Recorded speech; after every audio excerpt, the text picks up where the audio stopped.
जाओ जाओ मैया सरोई सती जी का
मैं अपने दरबारी को मंगाता हूँ, सारे समाचार पूछेंगे।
रे बाप हमरा चलैत हॉस्पिटल गरम भए गेल। गाम के अधिकार रे पदुआ के पोता रे, गाम के अधिकार रे पदुआ के पोता रे, तलाई गजहारी रे बड़ा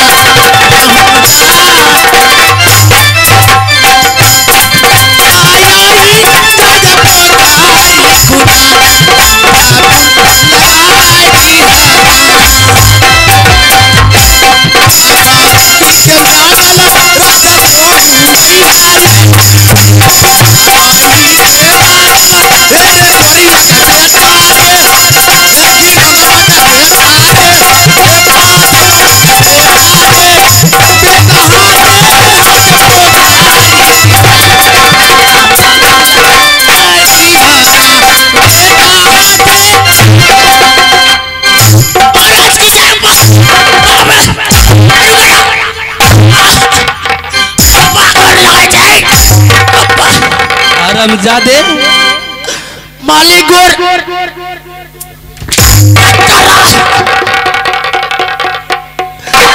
अरे पागल हमरा की पता बीच में दरार फाटल था। गोर लगे छिया आशीर्वाद बाप बेटा ना हम अपना देख दियो अपना देख बोलते हो। जी जी जी पहले ये बताओ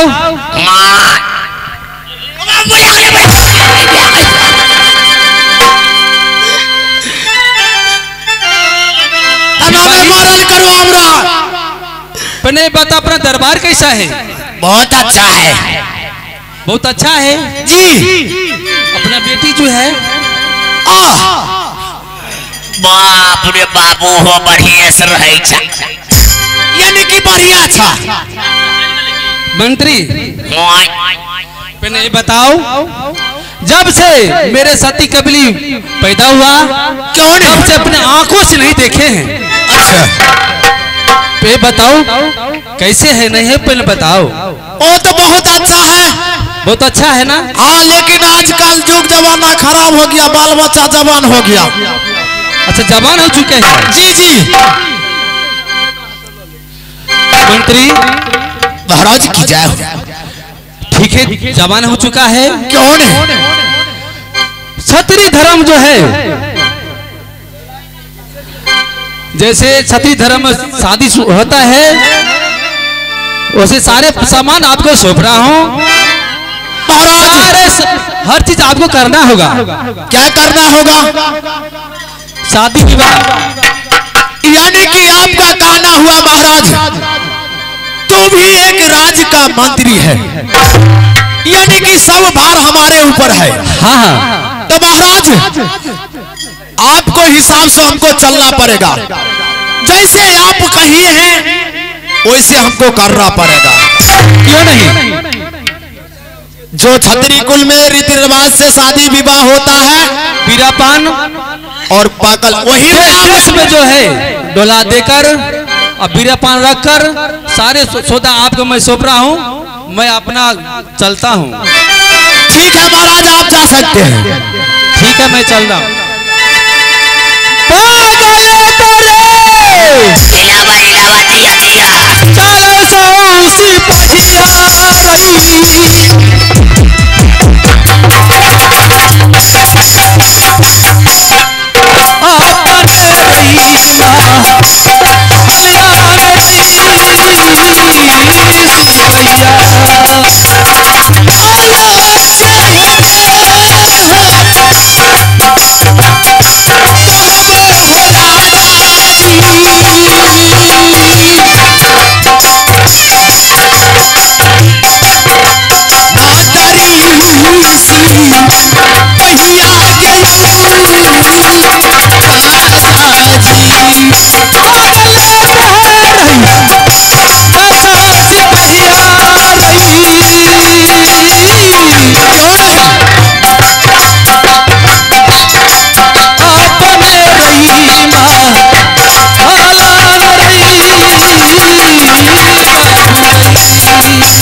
साहब अब देखियो ई सब चीज मालिक हमरा ऊपर सब दल के करे कि ओकर कहना भले 12 कोस में ढला दे देख छौ जते वीर योद्धा जे भी विज्ञान है तो सबके कह दिए गया है कि शोभा सिंह के पुत्री कारण एक पागल वीरा पान रखा गया है। कौन है जो वीर योद्धा या पान खाएगा उसको 5 शर्त पूरा करना पड़ेगा। अच्छा मास्टर साहब शर्त कौन कौन है बोलिए। सिंदूरपुर का सिंदूर, अच्छा शिमला बाढ़ के सवामन मिट्टी, अच्छा बेलन घाट के तहसील, अच्छा थैला पानी। कौन है मास्टर साहब हाँ बोलिए। अब ओकर करम नहीं करे जाने छ हमरो मारे छ। कौन है ऐसे बढ़िया चुप से ऊप भला। सही बात। कम से कम सबसे पहले तो मिल लेबे न महारानी के बेटियों से। हाँ मिल लीजिए एक बार। मिल लेला के बाद में न हमरो ने मन खुश भए जेते करना छ। तो हमर मन या पहले हम पाकल वीरा पर रह ढोला लबा उठे वाला छा कि नहीं आ तोरा वाला रे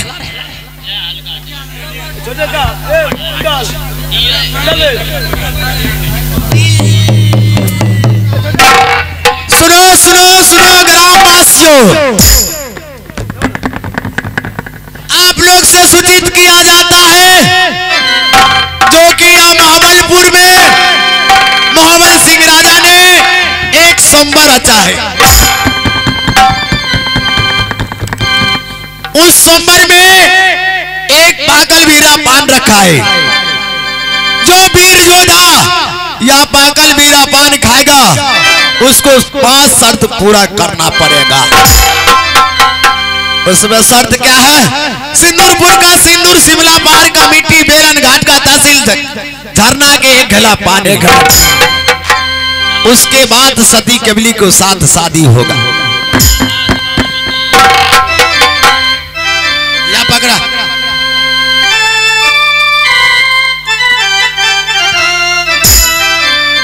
मास्टर साहब पान कहाँ ले पान के लावे गले आ रहा कौन है? मास्टर साहब हाँ बोलिए। हेलो पान के रख देवे। अच्छा मन है छे हम ही खा जाइए। अरे तुम कैसे खाएगा?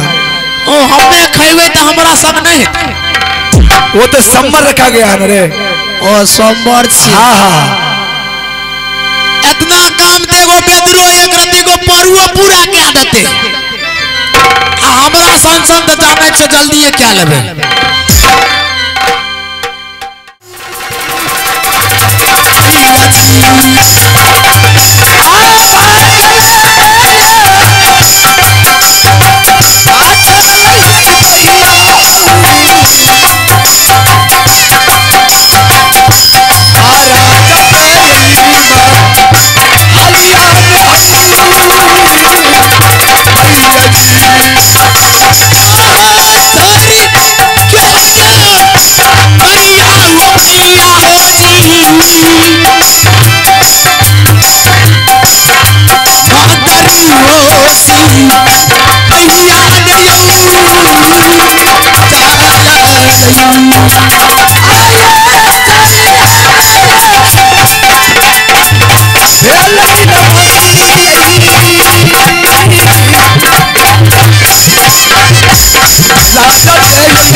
हेलो क्या बात है?